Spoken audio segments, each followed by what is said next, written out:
So the championship contenders, Henny will start 14th, Tim Ellis 16th, and David Hatton 13th on this one. And it will be Cox and McClintock leading the field off the line. After the drama of race 1, we're about to get underway again for the first of 2 reverse grid races here at Interlagos. There's the green flag, and John Cox leads the field away. Matt Trumpets immediately pulls out of the slipstream, and I think McClintock has just got the run on Cox going down into turn 1. He's got the inside line and will try and claim the lead, but Cox will go all the way around the outside. John Lang has picked up 3rd place, but the leaders are still side by side, and it's McClintock with the high guard. Trumpet's been spun round by Miguel Morland. There was contact down at turn 3. So the top, big contact. And that's Brian Boomsma that's been involved in it. Crucially, I think our championship contenders have gotten away with it. 3 wide at the head of the field momentarily it was. And John Cox reclaims the lead down into Skidoo de Lago. Yep, Hatton and Henny both claim the inside line and they managed to avoid the cars spinning out to the outside, and they're making great progress. They're up to 6th and 7th places already. McClintock not finished for the lead as he tried to go around the outside of Ferradura. Had to think better of it. Apologies if you've seen John Lang blinking in and out there. That will be a slightly troubled internet connection for him. Hopefully that doesn't put anyone else off. Look who's come flying through the field. Gregory Leader. And of course he is going for the Gold Driver Championship. As we mentioned, he was the pre-event leader in that class. James Wingfield right behind him. Henny and Hatton already up to 6th and 7th.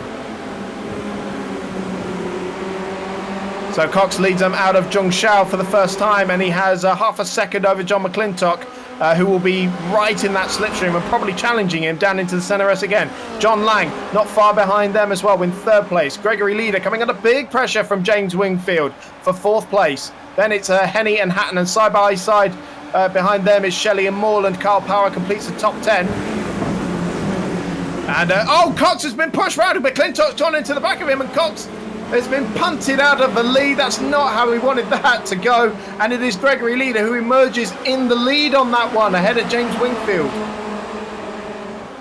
And puts Henny in 3rd place. We're right ahead of Hatton. And John Lang going slowly down on the inside.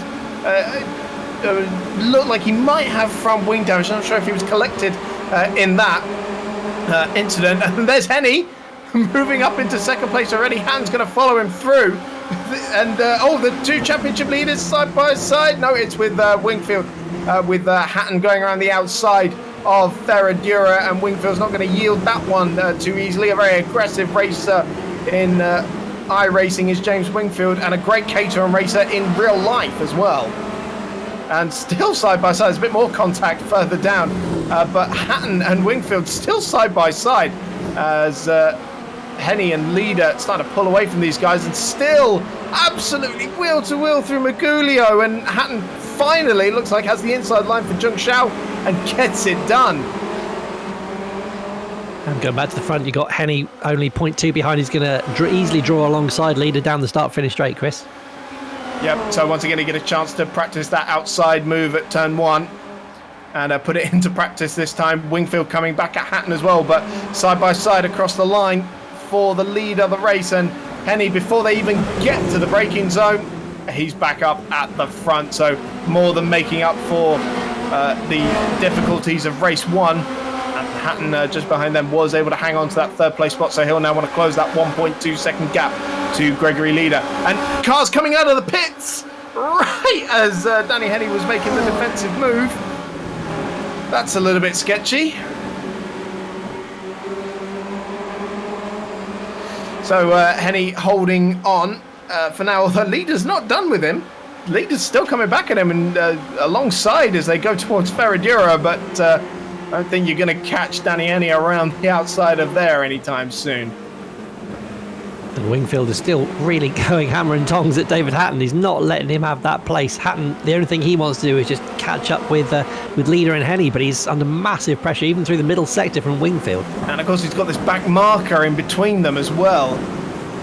It's Ishmael Basso who came out. There was another car, but he got out of the way pretty sharpish down the Retroposta. And so Hatton's going to have to navigate this slow car. But I say slow car. Ishmael Basso's a pretty regular top 20 driver. But the point is, he's a lap down.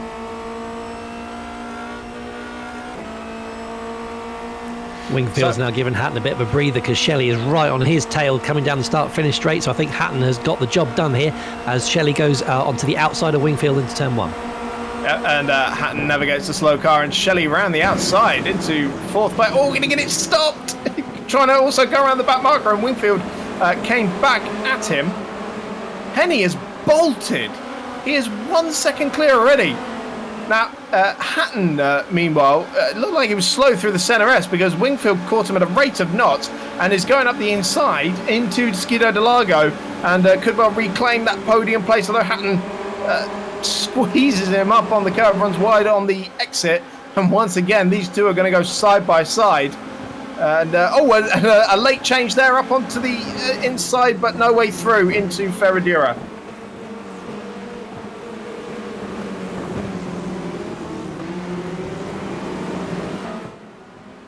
Fantastic racing again as we see the podium battle unfold, and he's got to try and keep James Wingfield behind as David Hatton, and also close down Gregory Leader and try and minimise his points loss. But once again, it's going to be Henny, by the looks of it, taking points away from Hatton. Henny doing absolutely everything he needs to do tonight.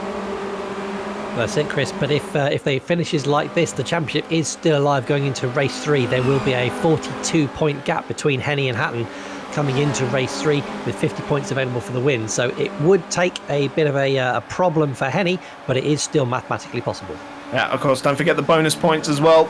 Incident-free races will get you bonus points, and that's partly how David Hatton has managed it. Oh, Wingfield has dropped it on the braking into turn 1. He was in 4th place. Hatton's dropped it in turn 3 as well, and he's just gathered it up and kept it out of the barriers, but he's lost that podium place to Edward Shelley. Could well lose another place to John Lang as well. Here comes the pack chasing him down now. Carl Powell right behind them as well. You can't rest for a moment in this championship. No, and he'll also have cooked his rear tyres, so Kyle Power is still on the outside, and I think he's going to get him because he'll have the inside into the next corner, Chris, so he's lost yet another place. Yep, and Hatton probably doesn't feel like braving it around the outside there. Andy Flagg and Dobertsberger next in the queue, and Tim Ellis coming through the field as well. This is not the way David Hatton would have hoped tonight was going to go, and he is the outgoing champion at the moment, and well, you've got to say he's not going down without a fight. No, that's it. So Hatton, if Henny wins, Hatton needs to finish P7 or greater to keep his title challenge alive.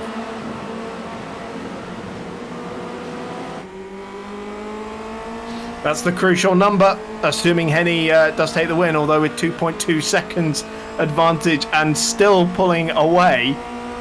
It is very likely that that will happen unless he makes a mistake somewhere.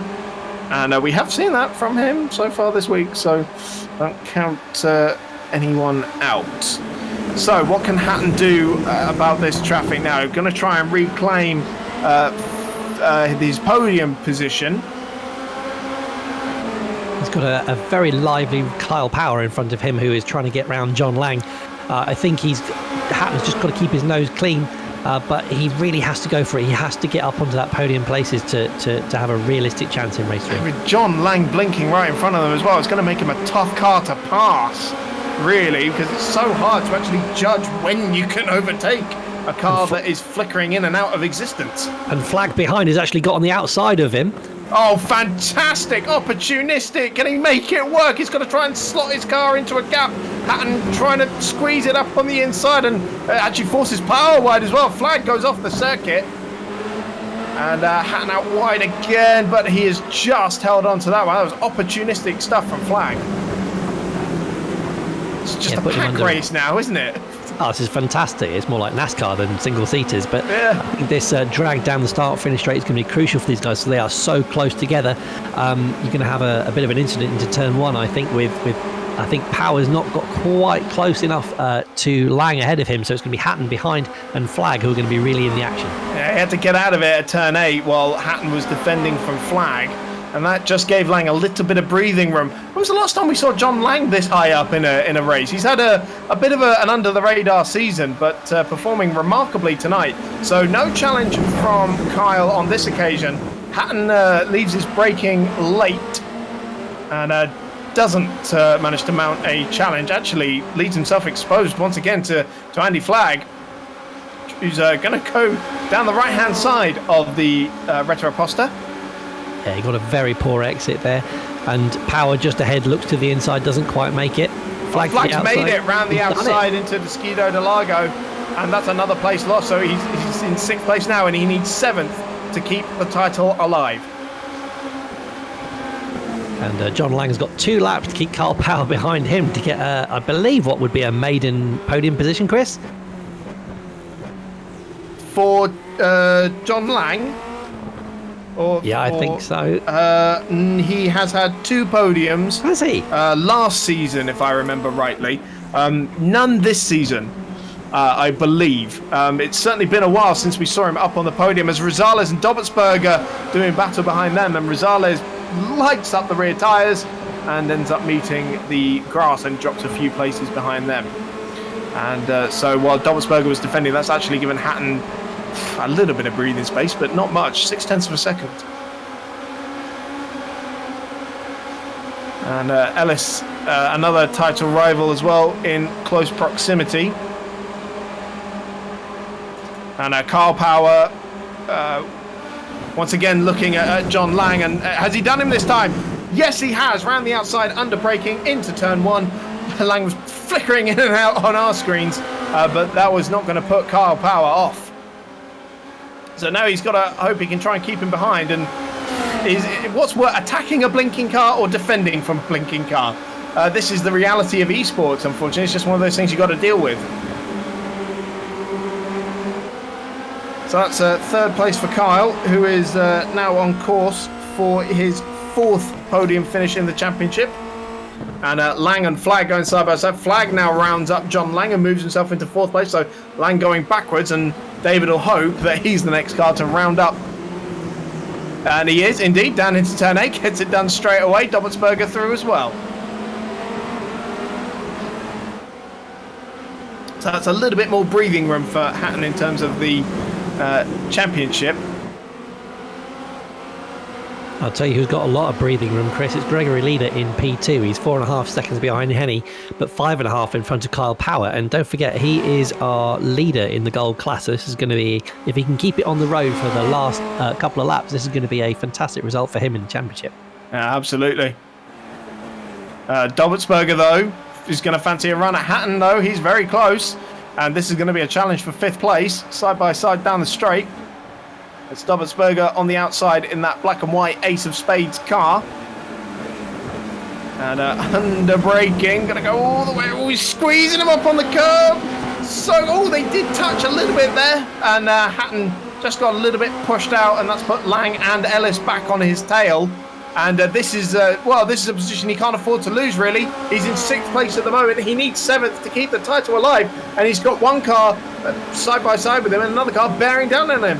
Lang actually backed out of that one and let Ellis through.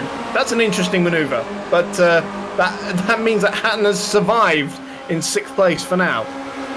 He has, but when Ellis comes at him, he's going to take no quarter because he's in the battle. I think he's mathematically going to be out of the title championship at the end of this race, but he's certainly no stranger to fighting Hatton on track.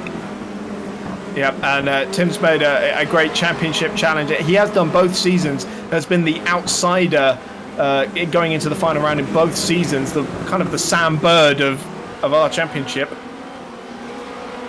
I would just say Kyle Power and Andy Flagg, it's not done for the podium battle either. And this is the final lap. So Danny Henny is about to come across that line and claim yet another victory and puts one hand on the trophy for the title. It's going to be Gregory Leader in 2nd place. For 3rd, it's the drag to the finish line. Kyle Power and Andy Flagg. It's going to be yet another photo finish as Flagg pulls out. He's done it! No, Kyle got it!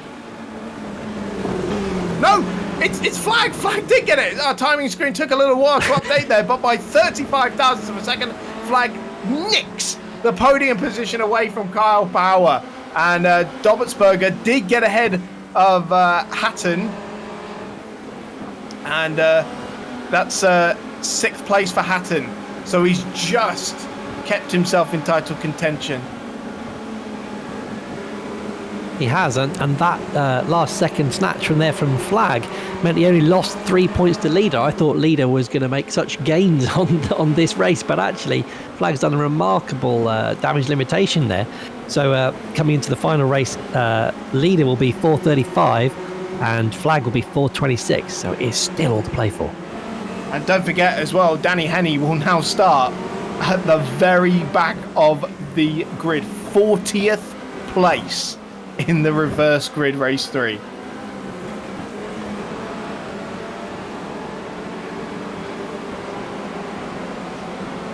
So Danny, a fantastic race win there, but that does mean, as Chris was just saying on the commentary box, that you're going to be starting in P40 for race 3. How does that make you feel? P40? Where did that come from?